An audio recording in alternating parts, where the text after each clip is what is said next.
Hi, I'm Selena, and today I'm going to be reviewing two books. Both of them happen to be LGBTQ plus sci-fi, and the first one I'm going to be reviewing is Winter's Orbit by Everina Maxwell, and the second one I'm going to be reviewing is The Cybernetic Tea Shop by Meredith Katz. As always, these are going to be detailed reviews. I'm not going to spoil anything per se, but if you are someone who prefers to not to know too much information about your books going in, then I don't think this video is for you, and I think you should click off. And we are going to kick the video off with Winter's Orbit. So this is I'm going to say a science fiction romance book following the arranged marriage between an ambassador of one planet and the prince of another. This marriage is basically being rushed because the ambassador's first husband from this planet, the cousin of the prince, has recently died, and they need a marriage between these two planets in order for a certain treaty to go through. So they're kind of rushing to arrange this marriage, and we basically just follow these two characters through that. It's a romance, so this is going to be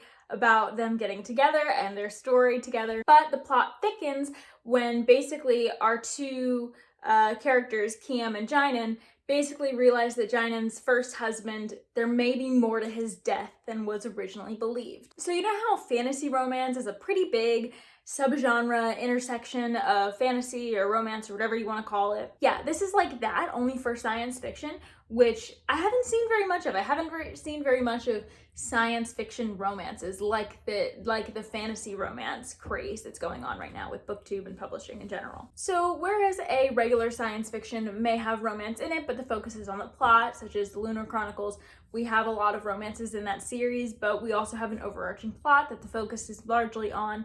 The science fiction romance is kind of mostly focusing on a romance developing, but it also usually has a plot with it. Fantasy romance is the same way. From what I can tell, this book was kind of, if I had to break it up into percentages, I would say about 40% plot and 60% romance, but it's hard to break it up like that because the romance is about the plot and the plot is about the romance. Like, they are really so intertwined that you don't notice one happening without the other. I also think that how balanced this is between outside plot and romance it could be hit or miss for people, because I see a lot on booktube, and I have had this experience myself. When someone picks up a fantasy romance and they're not very familiar with the genre, they're like, oh wow, it had a lot more plot than I was expecting. And I'm guilty of this. I'm pretty sure I did it in my review of Sorcery of Thorns.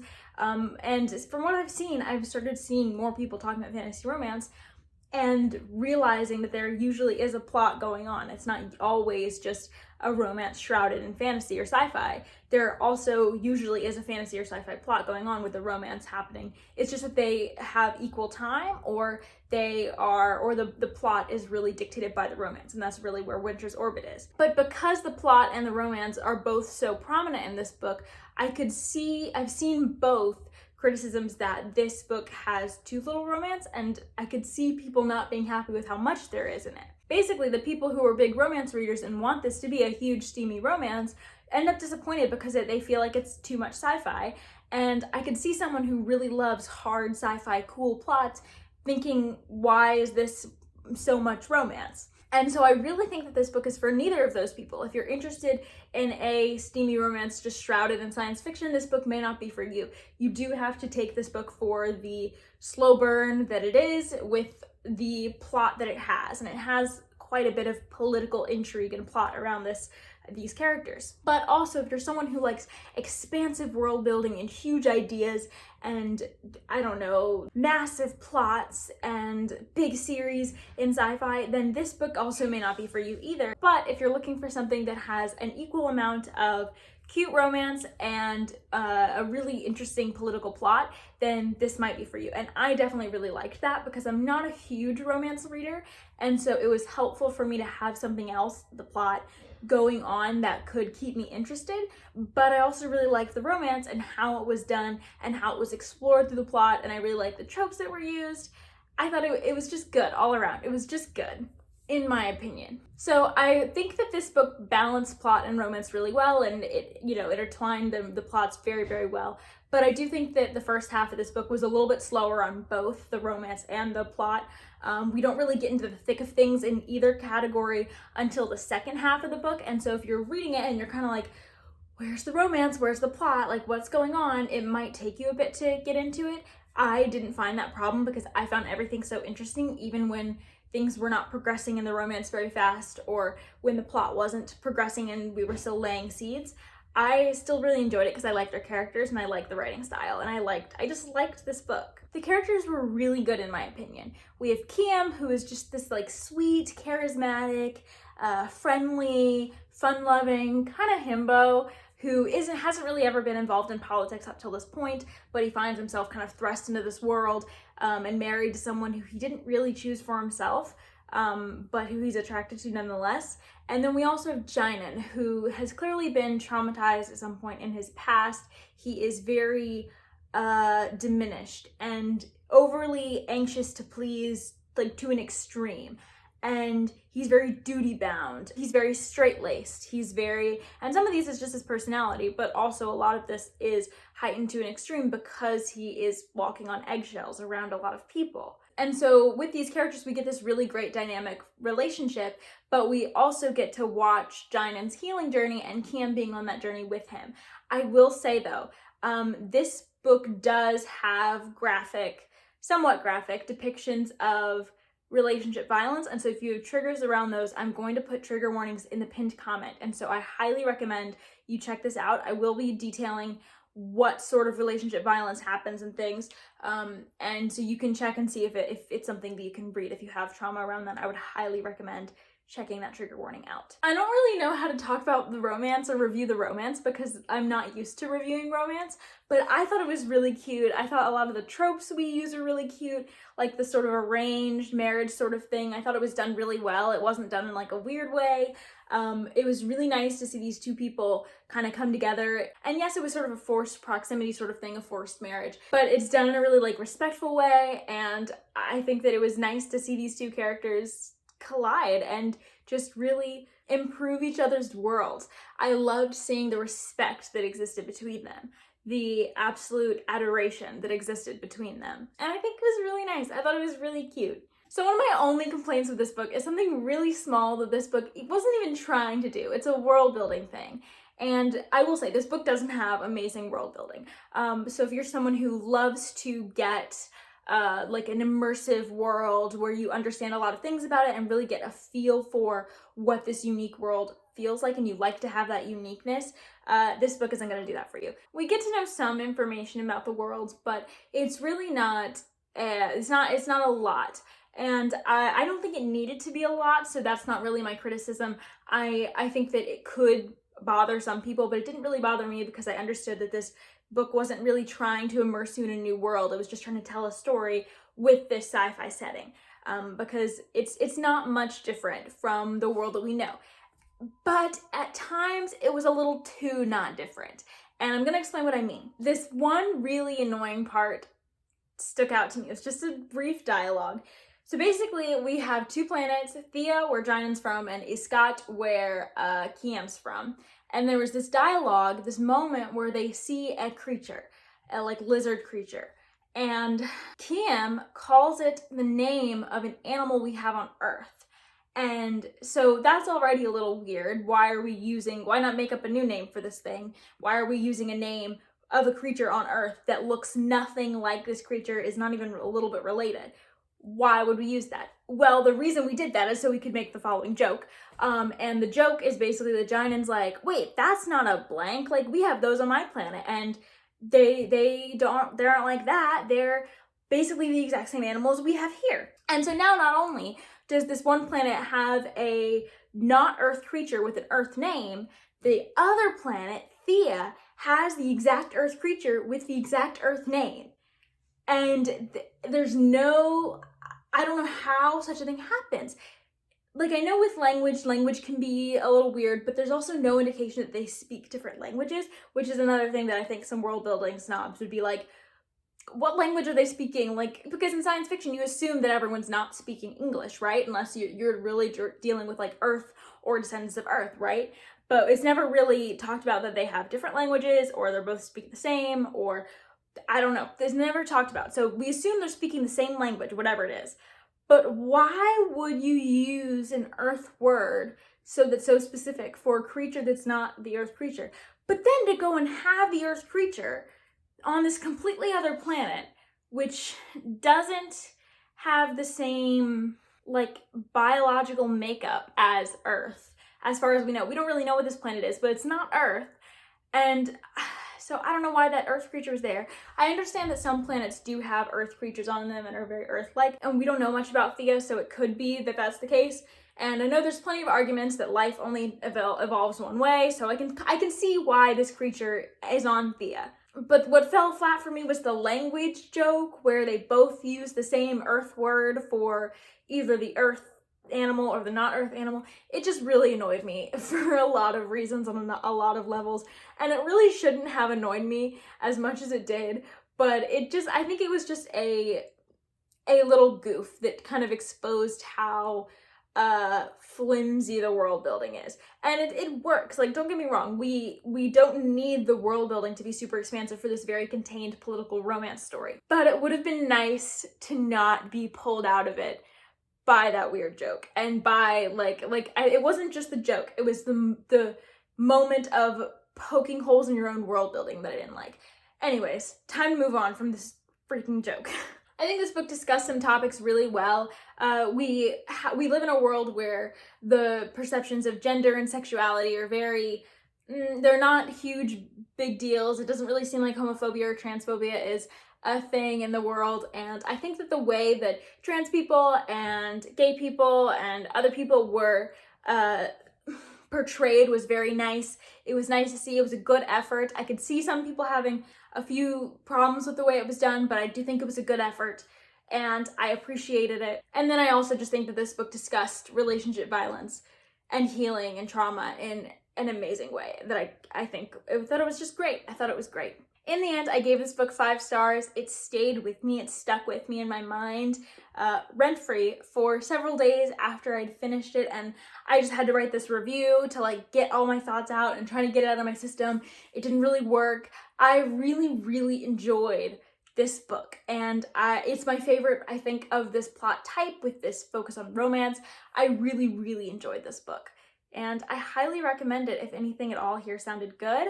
And hopefully in a few weeks, once my boyfriend reads this book, as it is his book, hopefully I'm going to be doing a review with him, so watch out for that. If you want to see a more detailed chat with him, then I think we're going to come back with that soon. Now it's time to move on to the Cybernetic tea shop portion of this review. So this is a wholesome sci-fi novella that's maybe cyberpunk, I'm not really sure. We basically live in a world where robots have been created, humanoid robots and animalistic robots, but the humanoid ones aren't in creation currently anymore in the century that we're in because of ethics issues, and like people fear them, and there's still a population of robots because they don't have lives like humans, so they're still around. But there's not any more being made, and they are a more rare minority of the population, and they are feared and hated. So we follow a woman who moves around a lot, and she moves to this new city with a tea shop that is run by a robot. And so she starts an acquaintance with this robot, and I don't really want to say anything else, but this is a very cute short novella, cozy sci-fi. It's not super expansive, clearly, because it's like 100 pages or something. So if you're into something like short and sweet, you might enjoy this one. So this is a dual perspective novella. We are following the character that I just talked about who moves around a lot and moves to a new city, Clara, and then we are also following the owner of this tea shop, Sal, and so we see both of their heads, and we really just get to watch them meeting and their mini arcs over the course of this novella. It doesn't have a whole lot of outside plot. I can talk about actions that drive the character arcs, but there's not a plot that the characters move through exactly. Hi, sorry, I had to add a light into the picture because it is very cloudy outside, but I'm not sure if this looks good, so I'm just gonna keep going. The main relationship of this is a romance between the two girls, Sal and Clara, but it also has asexual representation. We have the robot, Sal, who doesn't have sex organs or like a sexuality, like a sexual identity really in any case, but that's not the ace rep. The ace rep is in Clara. Clara is a human who actually is asexual, and I think that, you know, there's sometimes a stereotype that asexual people are like robots.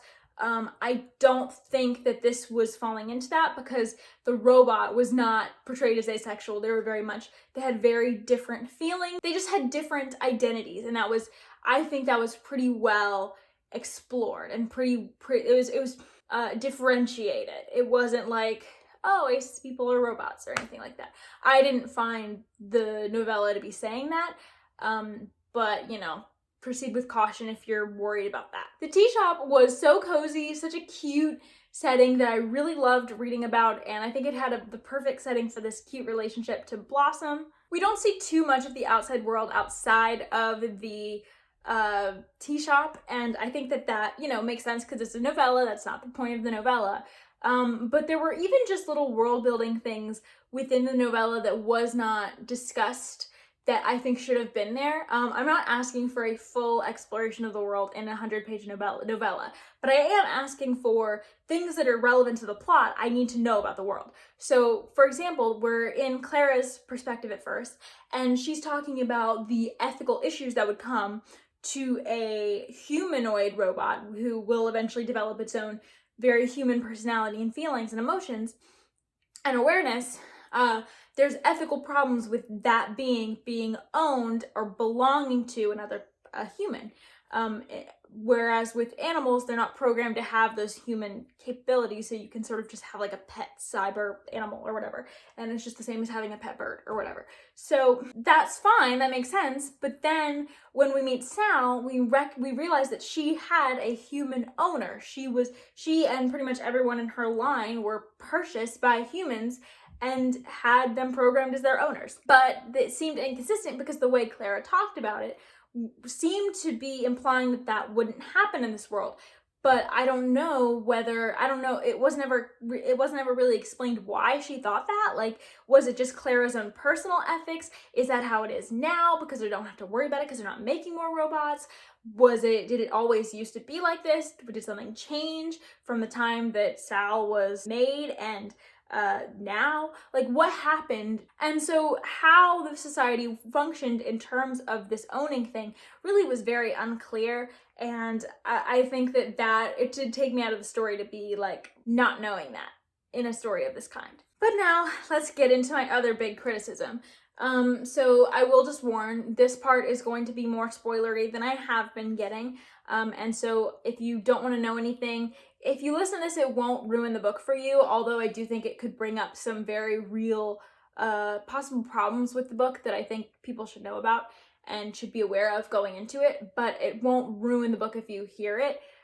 It won't ruin the plot or whatever.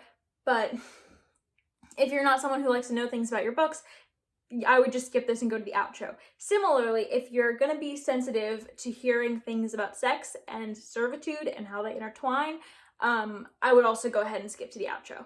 Okay, now let's get into what this book did. Okay, so Sal's spoilery background. She had this relationship with her previous owner. So her previous owner was Corinne, and this girl Corinne basically purchased Sal as a help to the tea shop.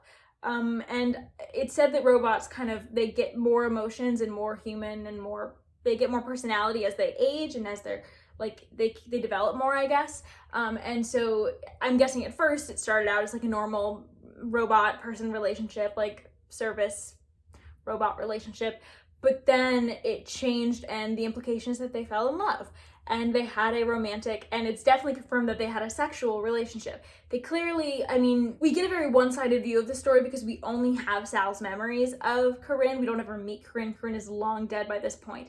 And so it really is hard to tell what the nature of Corinne's feelings were for Sal, but I think the book implies that they had a loving relationship, or it's trying to at least. But there's always a little bit of weird stuff with that. Like, Sal refers to their sex as unequal always because Sal didn't have any organs that, she couldn't fully participate in both ways to participate. Like, she could only give, she couldn't receive. So, she said that felt unequal to her, which is not a good sign, even if, one partner only ever does one thing and doesn't receive or whatever. It shouldn't feel like that.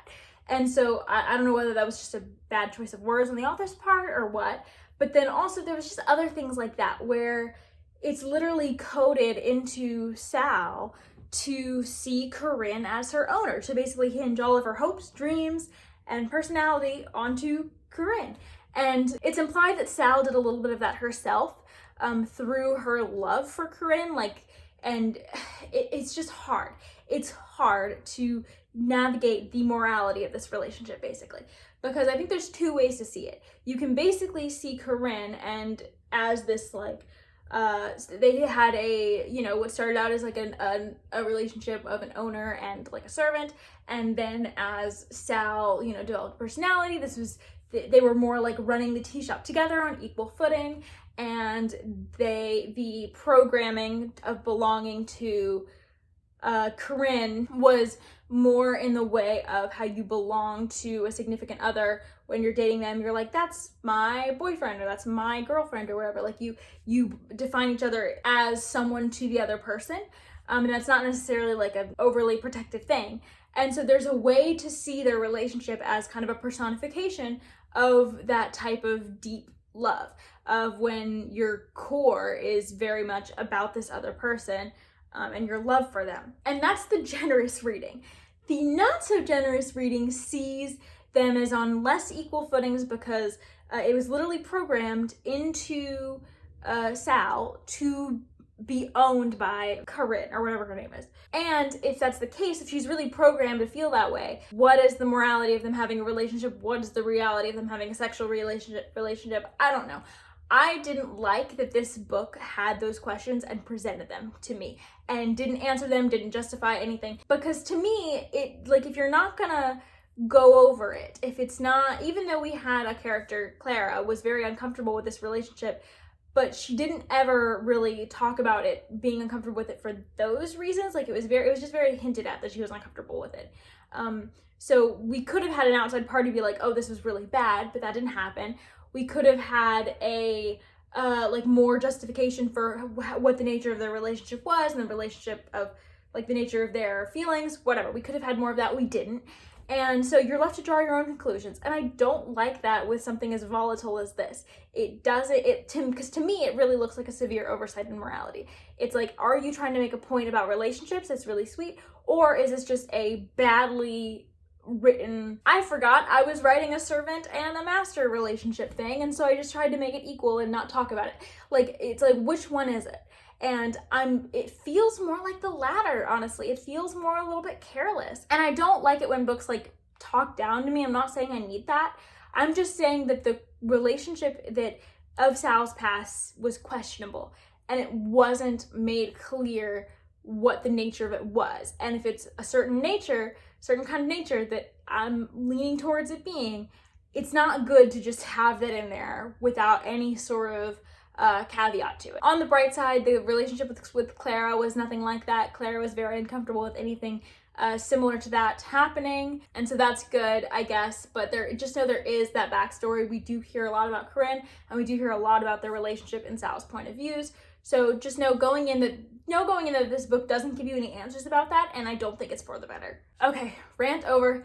As you can see, there were some things I disliked in this book, and they did leave a bad taste in my mouth, leaving me to give this 3.5 stars. I would have given it 4, but those things really just dragged it down for me. But overall, I do think this accomplishes what it was trying to accomplish with a short novella, and I think that a lot of people will enjoy this if it's what they're looking for. That was the end of my reviews for Winter's Orbit and the Cybernetic Tea Shop, so thank you for watching this video, and I will see you again soon. Bye.